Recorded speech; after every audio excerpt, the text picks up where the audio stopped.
Welcome, everyone. Can you hear me? I would like to welcome you to the launch of the book, The 10 Fundamental Questions of Curating. This is a collaboration between the Toussaint, the Art Fund, and Mousse Magazine.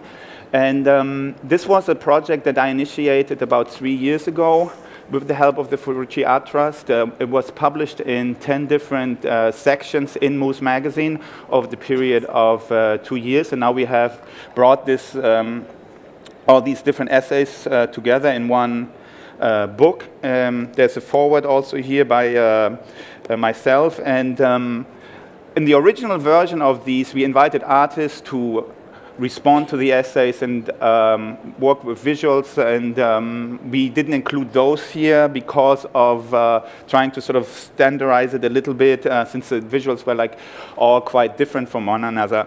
And I'm very happy to welcome Jessica Morgan with me here, and Jessica is one of the authors. She actually wrote the answer to the first question, which is what is a curator? And Jessica and I had the idea that we wanted to talk about some of these questions and then maybe open up to the public and see what your answers to some of those questions are. I was hoping that we would actually have a projection up there, but I don't know. Shall I read these questions? No, we can do it one by one. Why okay. not? So I think the first one that we wanted to, well, anyway, why did I want to do this? There was like a whole sort of new wave of publications coming out after a long time where there was basically no literature on curating. And my idea was to go and look at like really sort of fundamental questions in regards to my own profession, also sort of like as a form of reflecting on my own work. And perhaps it also stemmed from like this idea that there was a bit of a confusion about what is curating at this moment, because curating all of a sudden meant so many different things. People were curating in art fairs, people were curating collections, people were curating for fashion houses. All of a sudden, the menu in a restaurant was curated by the chef. And so I just wanted sort of like to cut to the chase and see, okay, what are like these very particular questions, like what is a curator, who is the public, how do we present art, really sort of coming from that point of maybe creating some clarity. Can I ask, Jens, why do you think there was this explosion in curating? Like, what is it about our current time that led to all of these different manifestations of curating, or perhaps even just the desire for people to use it as a word or a term or an occupation? Do you think there's any kind of answer for that? Well, I think there have been like different answers to that question, and one of them is something that Dorothea von Hantelmann, the art historian in Germany, once sort of discussed with me, which was the idea that we basically everyone is sort of like curating their own lives now by making all these choices. We're constantly exposed to how to define ourselves, how do we create our own identity, and we're creating this identity by making all these different choices from where we want to live to how we want to eat, how we want to dress, what type of education we want to get. And of course, it's sort of like probably thinking from a very privileged sort of like position, because many people don't have the choice to do that. But does that then mean that curating is an extension of a consuming culture? I mean, it's the sort of interest in curating is a in a way a reflection of that on a museum or whatever we might call it, on an artistic scale. It's kind of simply a ramification in our realm, let's say. Yeah, I don't know necessarily if I agree with von Handelmann's idea necessarily, because I don't think that curating is simply only about making selections and choosing things around you or things that you identify with or that you want to identify you. In my case, the exhibition is still like the main primary medium, so I'm working with artworks and with artists in the exhibition space. But that's sort of like, then brings us to a very particular definition of curating, which in my case would be exhibition making. But Maria Lind has spoken about the idea of the curatorial, which means that exhibition making is just one thing that we do as curators, but then there's many different other ways of engaging with the world that could also be understood as curatorial, which maybe is kind of related to also what von Hantelmann was saying. I have another question, sorry, before we get into the questions of your book, which is, so why do you think there were not so many publications previously? Let's say there was a kind of outpouring from the late 90s on about curating, but for obviously 100 years before that, we've had curators.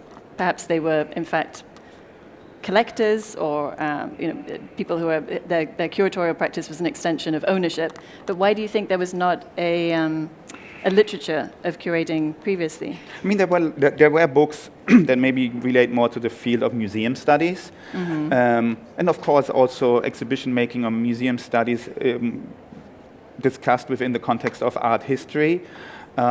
What's actually interesting, if you go to Amazon.com and you type in curating, I think you get about like 9,000 hits, whereas if you go and put in art history, you get about like 350,000. So it's but 9,000 I think is still a lot of material, and those are not all books about curating. You know how Amazon works, like wherever that word appears. But I think this whole wave of books that we have seen over the last 5-6 years is sort of almost like the second or third wave of publications on exhibition making, the way we understand it now, this form of like more contemporary exhibition making. One of the first books I ever came across was a book that was Sandy Nan, I think, published at, who else was writing there? Remember, this was called Thinking About Exhibitions, published by Routledge. Yeah. And that was like maybe 94 or 95. Which I think came out of his work in the Arts Council, teaching sort of curating. But at that point, they would have called it more museum studies, obviously not a But curatorial for a long program, time, that was really the only book that I think people were referring to. And that was a collection of essays of previously published text as well. So I have another question, which is more for you. But I think just as a Okay. You know, we have also seen all these curatorial programs emerge all over the world, and I think that the curatorial programs have offered curators the opportunity to be more self-reflexive, to sort of like begin to develop a theory of curating. So I think this sort of like self-reflexive turn that you've seen in curating is very much tied to these curatorial programs and sort of like a more intellectual academic engagement with curatorial practice. You could also say there's an economy behind that too, because I mean the education economy behind curatorial programs is massive, and so therefore it needs a literature in order to sort of support it and that's interesting. I never thought about that. Yeah. But I think, for example, Paul ONeill is someone who is published quite widely now. I think he has published 3 books on curatorial practice. Maria Lind, and both. Paul is now the director of Bard College, the curatorial program there, and Maria Lind was the one before. And this is interesting that a lot of the literature that I've seen so far is kind of coming together out of a group of maybe 20 people. And so it's a very small circle at the moment that sort of like engages with that, or at least that sort of like dominates the discourse. I think there's other things as well, but they're not really being so put to the forefront. How would you place this book within the work that you've been doing, both as a curator, but perhaps also publishing or thinking around, sort of writing around exhibitions that say, I mean, you could go back to your book, Should the Next Documenta Be Curated by an Artist, which in a way was already beginning to engage with this question of what's curating, or what's the boundary of curating, what's the relationship between the artist and the curator. How would you see that kind of trajectory in your own work in a way? Because I see this as very much part of your work. Yeah, in a way, I think it's a continuation of like just looking at my own practice through another lens. I mean, I think I've done this in my earlier work as a curator, often making exhibitions that sort of investigate the actual nature of making exhibitions and being sort of like self-reflexive about it. Then we started working on The Exhibitionist, which is a journal about exhibition making, and I think the book, 10 Fundamental Questions, is sort of like a little bit of a continuation of that as well. So, Jessica, tell me, what is a curator? Well, I mean, you know that I actually felt slightly embarrassed when Jens asked me to do this, because I think the 9 other essays in the book are far more serious than mine, and I took a slightly lighthearted, humorous approach to it, which I enjoyed enormously. Well, that's the reason why I wanted to talk with you and none of the other ones. But in retrospect, perhaps I feel slightly embarrassed in the context of everybody else is very thoughtful. And yours is very thoughtful too. Well, yeah. But, I think ultimately what I came to, it was a very nice process to go to, of course, when you're given an assignment like that. It's quite nice being given a framework to think through. And it seemed to me, and I think actually interestingly, many of the other writers come back to this, which is that everything is so context specific. So what is a curator? Well, it depends what type of curator you are. Are you a curator in a museum? Are you a biennial curator? Are you a collection curator? Are you a curator in a historic museum? Are you someone who's trying to direct a museum and be a curator? Where are you curating from? Are you curating from the Western Hemisphere? Are you curating somewhere where you have to really endeavor to create a institution or an audience or the sort of fundamentals in a way of exhibition practice? So I think, in a sense, there can be no one answer, which is, as I said, kind of true for pretty much all the other questions in a sense, in a way of speaking, no? Well, I don't know if you can say, I mean, it seems like that what you just said, like a lot of those roles overlap. Like in the case of your work, you're working with collections at Tate, you're doing temporary exhibitions at Tate, but you're also curating biennials. You've worked with private collections where you have not collected work for the collections, but you have, like I remember the project that you did with Humex, where you collected a show from their collection. So these things often also overlap.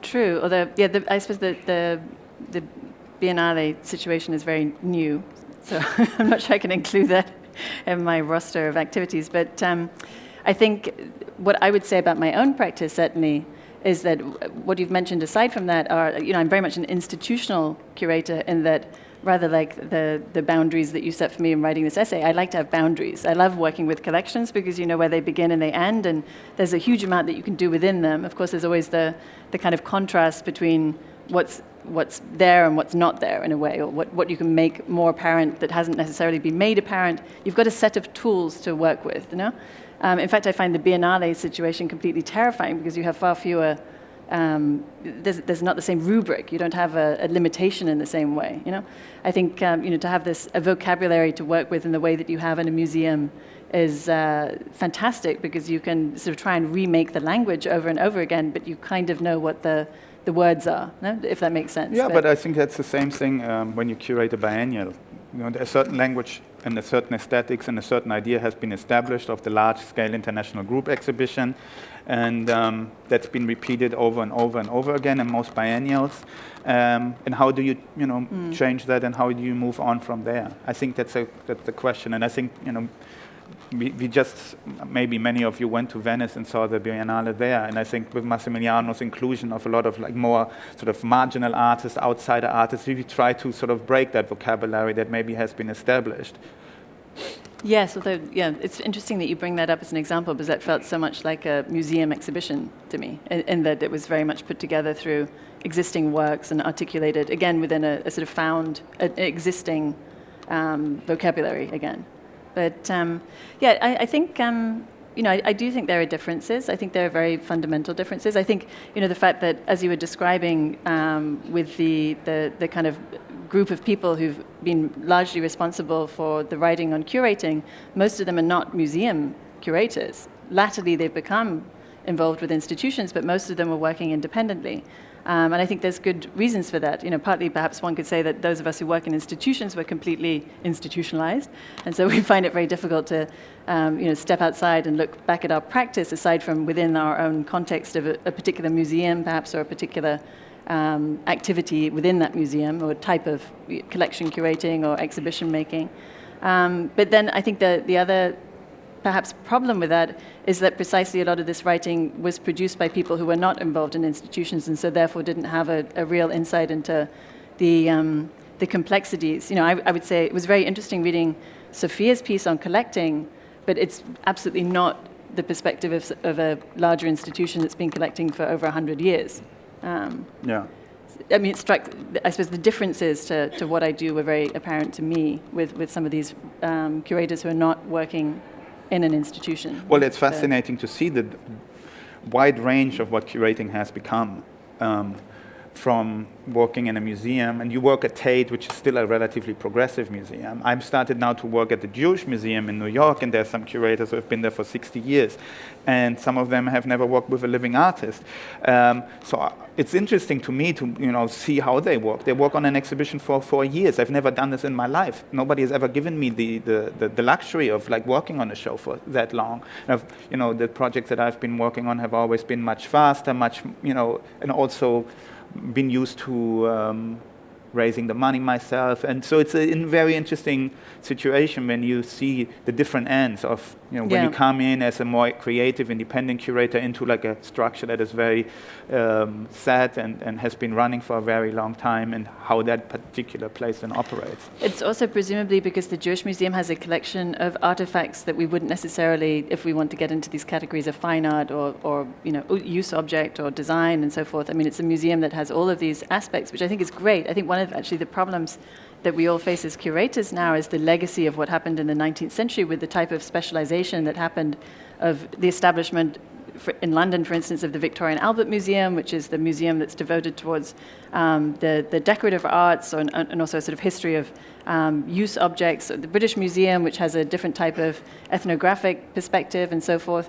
But with this kind of divorce almost between these types of materials, I think it also reduced, I would say it limits the potential for what has happened with exhibition making subsequently. And your practice has been very much about bringing together different types of materials.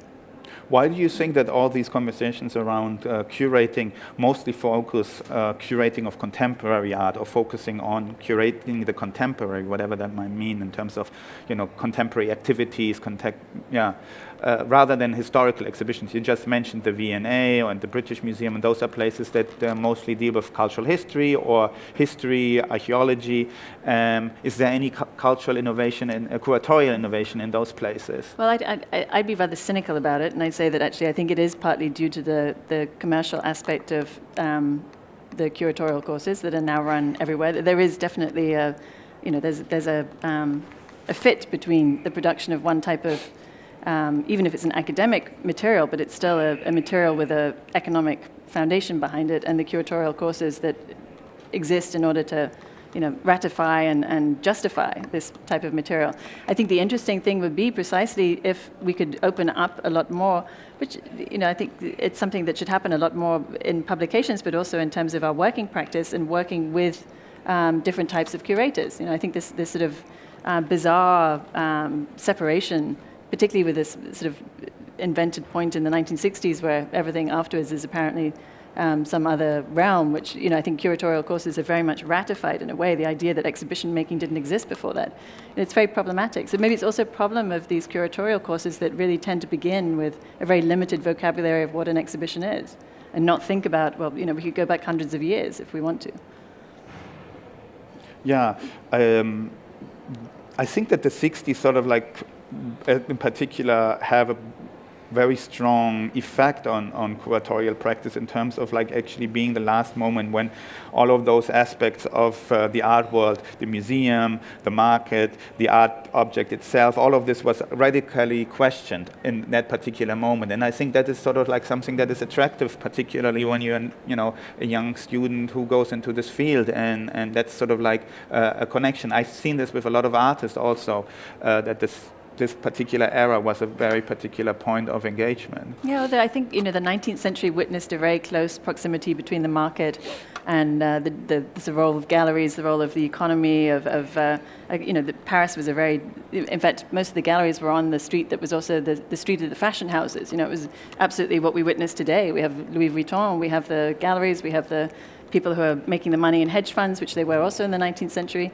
I think it's a matter of actually just opening up your perspective a little bit more. We've decided that the 60s was this moment, but actually I'm sure that we could, if we dug a bit deeper, we could find a lot more. It's the same as, I think, having the limited purview that we have in terms of geography, It's been so many years before curators and academics and the art world has really woken up to the existence of something beyond the US and Europe. I think the same needs to happen in terms of a historical perspective. Well, I don't know if you can compare that. I mean, the opening up of the art world, sort of like having a more global perspective, has also to do with a much easier access to other places, to telecommunication, being able to travel cheaply. True. Which you maybe not have. I'm currently working on an exhibition at the Jewish Museum, which is called Other Primary Structures, which is based on a show that took place at the Jewish Museum in 1966, Primary Structures, that was curated by Kinister McShine, which was the first exhibition of minimal art. And there were no artists included outside of the US or the UK, just simply because it was not common to travel for research. I think Harald Seemann, when he did When Attitudes Become Form, did like 4 research trips, one to Italy, one to the East Coast, one to the West Coast, and one to England, and that was all he actually really did. Although, of course, there were quite a few Latin American artists in New York at that time. But let's move on. Yeah. You asked me question number 1. What is a curator? Did you answer that? I'm not sure I did, but I'm going to ask you. you. Did you answer that? Okay, so you haven't answered. We can come back to it afterwards. All right. What is the public? Yeah, that's a very difficult one. What is the public? I've been working in several different institutions, and each time I think we had a completely different audience there. And the moment when the audience that I had to, collaborate with, work with, engage with was when I was at the Waters Institute in San Francisco, which is a contemporary art space that is part of an arts college. So at that point, it was very clear to me what my audience was. It was like 90% of the people who came to see our shows were students from the college, or maybe students from some of the other universities or colleges. But it was very clear that the program we did had to address the needs and desires of young artists. And often these younger students came and said, well, we would really like to have this and this artist come and give a talk, and I know that you work with him. And it was almost like a jukebox. I was like, okay, yeah, I'm happy to bring Mario Garcia Torres or Abraham Cruz Villegas over, because there was really a desire on the side of the students to have this over. So now I'm working at the Jewish Museum, which has traditionally an older audience. I think our membership, average age of our membership is like about 63. And 90% of them are Jewish from the greater New York area.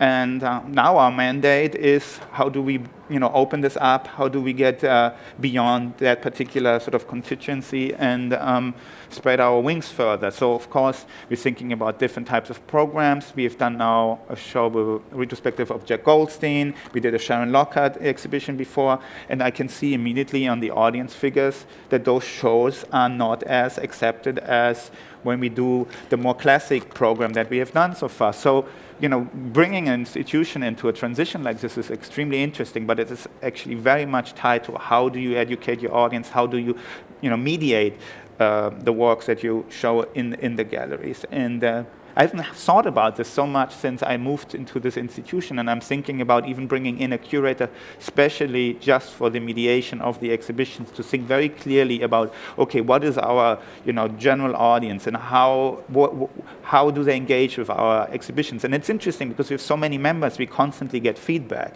through our membership director. So yeah, it goes from like very simple things that there are not enough benches or that the wall text is too small to like, larger questions of like, okay, why is that here in this museum? Why do you do a Jack Goldstein retrospective? Is it just because he was Jewish, or is there other connections to this? And it helps to get that sort of feedback. But is your ambition then about, the classic question is always about increasing the public, right? It's numbers. How high are the numbers? How high can they be? Or is it more about, are you more concerned about who those people are? Or is it simply that you want to bring your current membership into thinking about? I think that's the first step. I think when you go within a museum that has had somewhat of an established identity, and you somehow want to change this identity, you want to, open it up, you want to, clean the dust away.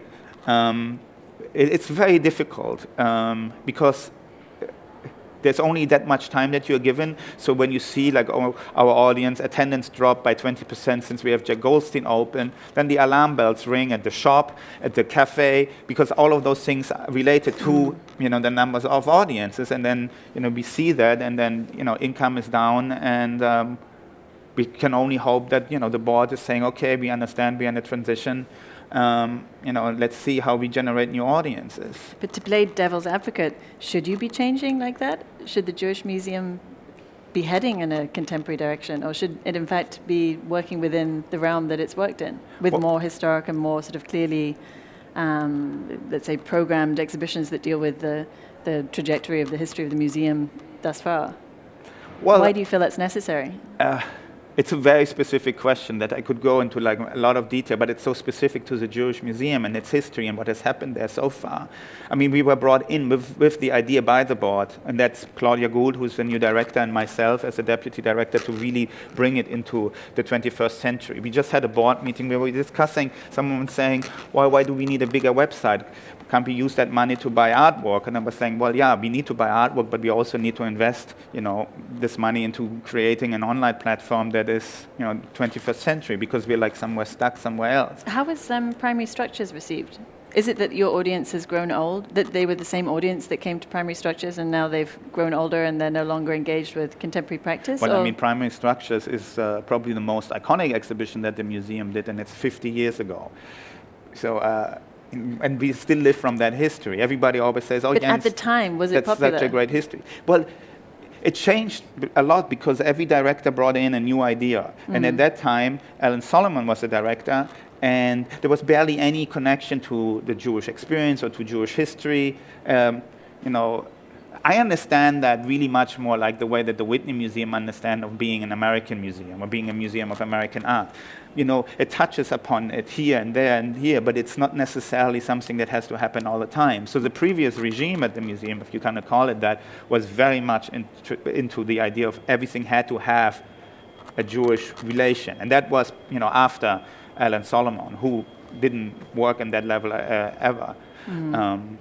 So it's just, I think, for us thinking about opening it up again, making it relevant for wider audiences.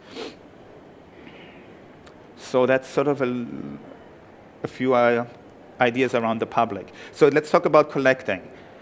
Why do you think it's still important to collect? Can you still collect? I mean, for museums. Yeah. Actually, it's something that fills me with anxiety. I work a lot on the collection at Tate, and someone I used to work with, I actually can see her smiling, she probably knows what I'm going to say. I actually find it very upsetting, this idea that we're buying all this stuff. It's like, oh my God, enough with it, It's what's happening to it. I mean, it's terrifying. Where does it go?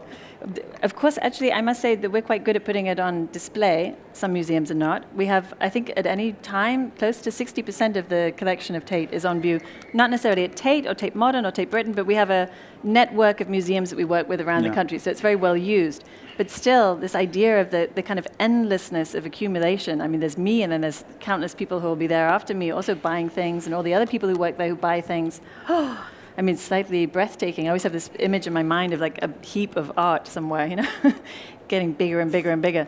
But I think it is a problem. I think that the other side to that is perhaps the one that none of us are really confronting are the sort of conservation and display issues around collecting now. Because so often we're collecting things, and I'm jumping into a very specific example here, but I think it's really quite at the crux in a way of this problem of the accumulation of materials is, how do we preserve them? Do we preserve them? Not all of them were intended to be preserved, the lengths to which we go to preserve things that were never even imagined to be preserved in this way.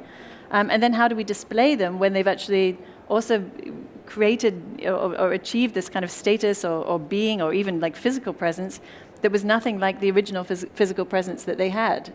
I mean, one example could be something as well known as Eva Hess, with material that's now so discolored and distorted and distressed. It looks nothing like the work that she made, and she's not around to tell us that this is not her work anymore, but I wonder if she would actually say that. And I think, this is really a problem that none of us had really thought about when, of course, we were dealing with marble sculptures and oil on canvas and materials that were essentially quite static in terms of they may get dirty, they may get damaged, but they don't have quite the same material issues that we deal with now with contemporary art. And that's something that bothers me enormously. On top of that is the fact that, certainly somewhere like Tate, where we have luckily this incredible audience, 5-6 million people a year, but the result of that is that we have to show things in such a way that quite often they look nothing like, well, the installation is nothing remotely like the way that they were shown when they were originally shown by the artist in a particular context or conceived by the artist, because they have to be protected and barriered and so forth. So I think the question of whether we're doing the right thing with the material that we're collecting is a big question in my mind, and how you resolve that.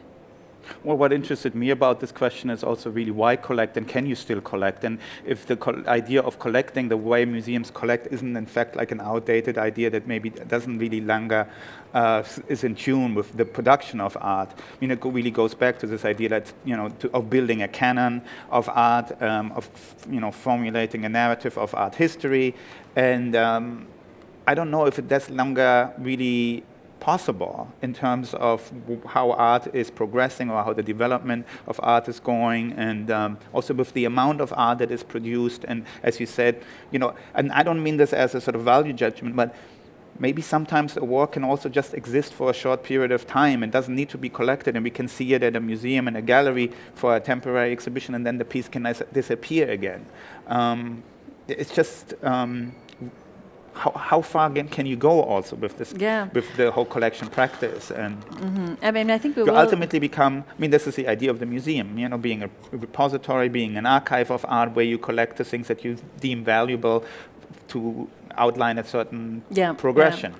And we're of course, and I feel certainly a much safer ground when I'm dealing with historic, for us, relatively historic material. Whether I tend not to work on the collection prior to, let's say, the 1950s, but at least there you feel certainly that you're dealing with, at this point, a lot of what we do is about, in fact, trying to question what's been collected so far and come up with a new narrative. It's very much about expanding the parameters internationally of the collection or globally.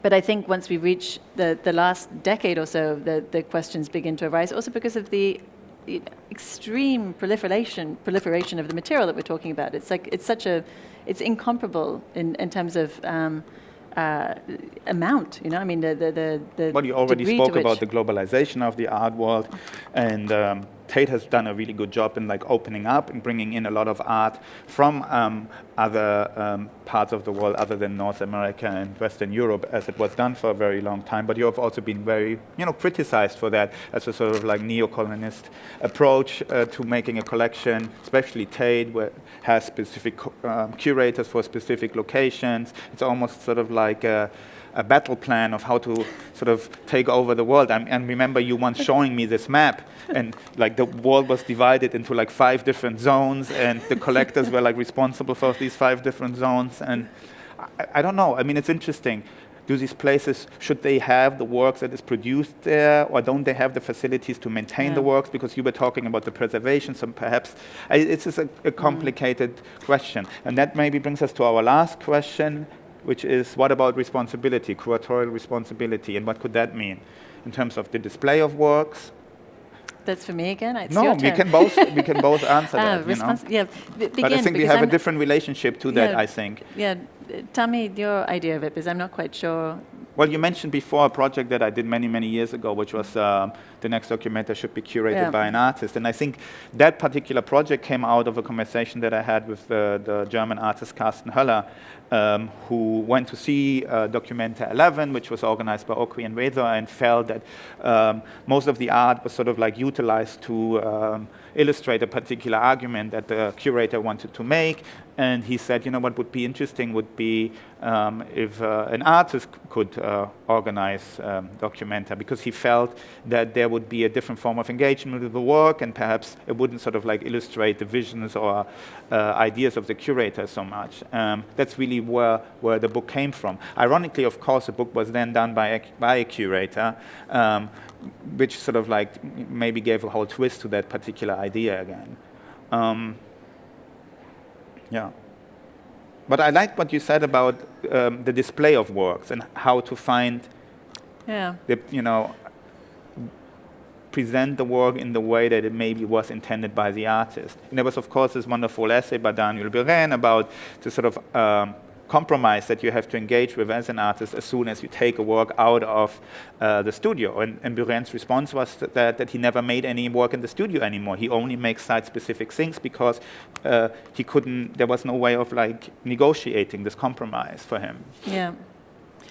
Yeah, I find this question of responsibility complicated, the sort of ethics of curating, because it just seems so vast in a way. I mean, it touches on almost every aspect of what we do. Who do we buy things from? How do we maintain them? How do we show them? How do we treat our public? How is the public relating to the work? In a way, it's sort of every single question that you've laid out here, no? Well, for me, it's always interesting to create a context in which a work of art can be presented and seen. And maybe in this particular context that I create, the work of art takes on a different meaning than in the context that you might create. I don't necessarily think this is a problem. But I noticed that many other curators seem to be very particular about it and wanting it to be as close to the intentions of the artist. So then, of course, the idea of the white cube is born. Like what is the most neutral environment to show art that has little impact, contextual impact on the piece itself, and it's a complicated question. But perhaps you should open up to the audience and have a couple of questions from there, if there are any. Please. Thanks. I'm just interested in Jessica's comments about the responsibility of, or the responsibilities of the collection and of collecting, and what seemed to be your kind of critical attitude to the museum's responsibility to being an archive. Because it seems to me that it points to a kind of confusion that seems to be in curating now, which is that curating is very active and is very responsible for producing the contemporary, rather than the older model, which is that you might have a public or museum space which looks at what's going on outside of it, maybe tries to represent it in some way, but essentially is in a relationship where the production of the contemporary and of contemporary art is outside of the institution. So it seems to be very, it's funny that curators don't talk very much about their own coming into being as professionals, because before 1970, even in big museums of modern art, the production of exhibitions, curated exhibitions, is actually subcontracted to artists and to critics. And the idea of the curator as this very active individual, it was completely absent. So I guess my question is there do you think that there is a problem in the fact that public institutions and large institutions that employ curators in this active sense are in danger of taking too large a role in producing, or actually, having the role of producing what contemporary art is at any given moment? But there I make a distinction between producing exhibitions and collecting for the collection, because that has always been, the origin of curator, caretaking of objects and deciding which objects come into the museum, which objects don't come into the museum. That's always been the historic role that you're describing. So in a sense, actually there was a very active role of curators, but it was not, it certainly wasn't discussed, it wasn't public, and it wasn't made apparent, which I think is, perhaps one of the, it's back to this sort of fallacy of the idea of all these things just washed up in some way, and not looking at exactly who chose them and why it was only these things and not the others. It's very authored. Every museum collection is very authored, quite often literally back to one particular private collector who initiated the process, as is the case at Tate or pretty much any other major museum. I think exhibition making and collection activity are still two very different activities, and I feel that very much working in the museum. The work that we do on the collection is constant and every day, and it's very research-based, and it may actually result after 3 years in one object, and then it might take another 3 years until that thing is actually in the collection officially, because of the very complicated process of acquisitioning. So I think that, maybe it's back to the first question, what is a curator? There is still this type of activity in museums, and that's why I say I think our activity is very different to a lot of the independent curators who aren't involved in this type. It's almost like a sedimentary process, by the time the object's in the collection, or whatever it may be, there's been years and years of sort of unraveling until it's got there, and even then afterwards, there's sort of a whole process beyond that. But maybe I'm not answering your question. Just to quickly clarify the question point a bit further, it's also true that quite apart from the responsibility of the collection, big institutions are becoming much more active in the capacity to present incidental, contemporary shows, or the exhibition of contemporary work which is not part of their collection. Tate is very, very now active in expanding its capacity to present. So I guess my question is really, has the public institution changed to such an extent that it's no longer so much about a preservation, an archival function, as in effect a production function of contemporary presentation? Because there's been a lot, there has been since the 90s big debates about whether institutions should hold collections. Yes. And a big emphasis on the idea of them as sites of production. Now, is there any kind of problem there?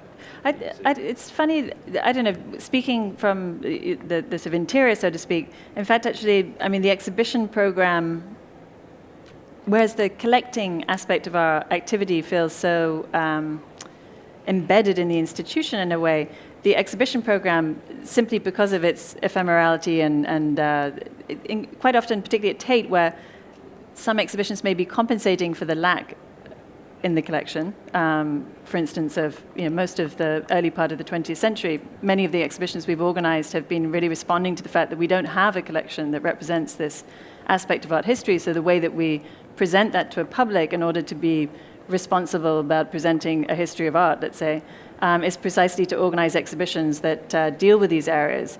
But quite often we're bringing in outside expertise there as well. It's not even an in-house activity. When I think of the colleagues at Tate that I work with, I think of them as very much in relation to their expertise in particular areas, in relation to the collection. I mean, actually, it only occurs to me now when you ask me this question, but when I think about the group of curators at Tate, and I think we probably think of each other very much in that way. We have, as Jens described, for better or worse, we have our areas of specialized focus, but it doesn't mean that activity is ongoing. That's the difference. If you do an exhibition, it comes and it goes. I may spend 3 years working with John Baldassare on his exhibition, and we remain in contact, but basically that moment of working with Baldassare is gone, whereas the ongoing research that you do on the collection is every day, every week, every year, and for years and years and years to come. And you're very aware of its legacy because those things are things that you're dealing with afterwards because questions arise about their caretaking or their display and so forth. Whereas the exhibition is very momentary. So I'm not sure that we have actually shifted gears. If anything, because of the weight of responsibility of the collection, I think we are even more aware of what that involves. And precisely because of the shift that we've tried to place on in terms of what we're doing with the collection, I suppose, or how we're developing the collection. I think what this idea of the museum as a producer or the institution as a producer goes to also, and specifically when you think about Tate, is that you have a turbine hall. This is a unique format that never existed before. No artist would have thought about making work for a turbine hall that didn't exist. So in a certain way, the museum, the institution, the curator directs the way art is made or seen. When you think about, this is a really beautiful example. Alfred Barr went to a big trip to Russia, and he met Rodchenko, and Rodchenko was already working on all his photographs and stopped painting, and Barr wanted to have paintings because it would illustrate his sort of idea of art history and the avant-garde. So he was sort of trying to find painting in order to paint this picture. And now what we see a lot is how curators approach art and say, well, can you do something with performance, for example? When you think about Performa, this festival in New York, where Rosalie Goldberg asked visual artists to make performance, artists who have maybe never thought about this before. Maybe they enjoy it, maybe it's something interesting for them, but you can really see how curators or institutions really shift also the way artists think, the practice is developed, and things are moving. I think there was a One more question, I think, and then we're running out of time. Wait a second, there's a microphone coming. Yeah, thank you. I always wanted to ask curators, or especially Jessica, you're working at Tate Modern, in terms of collection and curating. I've got a personal interest in new technology and this idea about collecting digitized works, because you talked, I just heard a little bit about, it takes several years for a particular work to go into the acquisition in the process. Most of us from outside may think it's very quickly done, but it's a long process. Yeah. I'm aware of a couple of things from my own personal experience at a couple of regional museums in England have bought my work. But the idea about new technology, because the works are infinite, okay, you have limited edition of video works, but there are people working in new technology, digital works, which are infinite in a sense. So the actual work, and vis-a-vis the notion of museums and the idea of collections of objects, of course it's a file. It's a file, in a sense it could be a digitized file in artwork. So I'm kind of interested in this area because it's kind of a blurred, it's in a sense it's a contradiction in terms of collection as well, because it's not a one single work. An artist can create an edition of digitized works, I'm sure, but where does it end? Where does it start? So that's one thing that I'm interested in, how kind of museums are dealing with this idea, because in a sense, Jens, you talked about how curators they push certain themes or certain formats like performance, and artists kind of navigate. But artists have always kind of navigated their lives and their work, before this curating kind of from what is Kunsthalle, which is part of the Venice Biennale, Harold Semen's concept, that he became the new curator, like post-war in a sense. The curator became somebody significant. Historically, from my understanding, limited understanding, curators were in museums, they were just getting on with their work, logging, information about artworks, etc. So anyway, fast forward the situation, what I was talking earlier, how does museum deal with new technology and the notion of collection? I think, the one example that you've used there would be the only one where I think it really challenges the collection, although I think it doesn't really, because, we would face the same issue with, which is a question that really goes back to the heart of what we collect and why we collect it, which is about its originality, let's say. So limitless prints, for instance, also raise huge questions for the museum. Do we collect posters? Do we collect uneditioned work? Do we collect anonymous work? We have one, I think two web works in the collection, which of course have been kind of artificially limited in their editioning, you could say. But then, to a certain extent, everything is artificially limited as an edition if it's a endlessly reproducible material. I mean, any photograph could have been the same, any video, et cetera, et cetera. So I'm not sure that it's so different with digitized works, and it sort of in a way comes back to the same questions about market forces and whether artists decide to limit the work or not. I think, one of the questions I would have is why, at a certain point we lost, back to the 60s and 70s, but there were works that were produced in limitless editions, but we never see that anymore. I think, the museum probably would be more open to collecting these works now, but actually they rarely exist.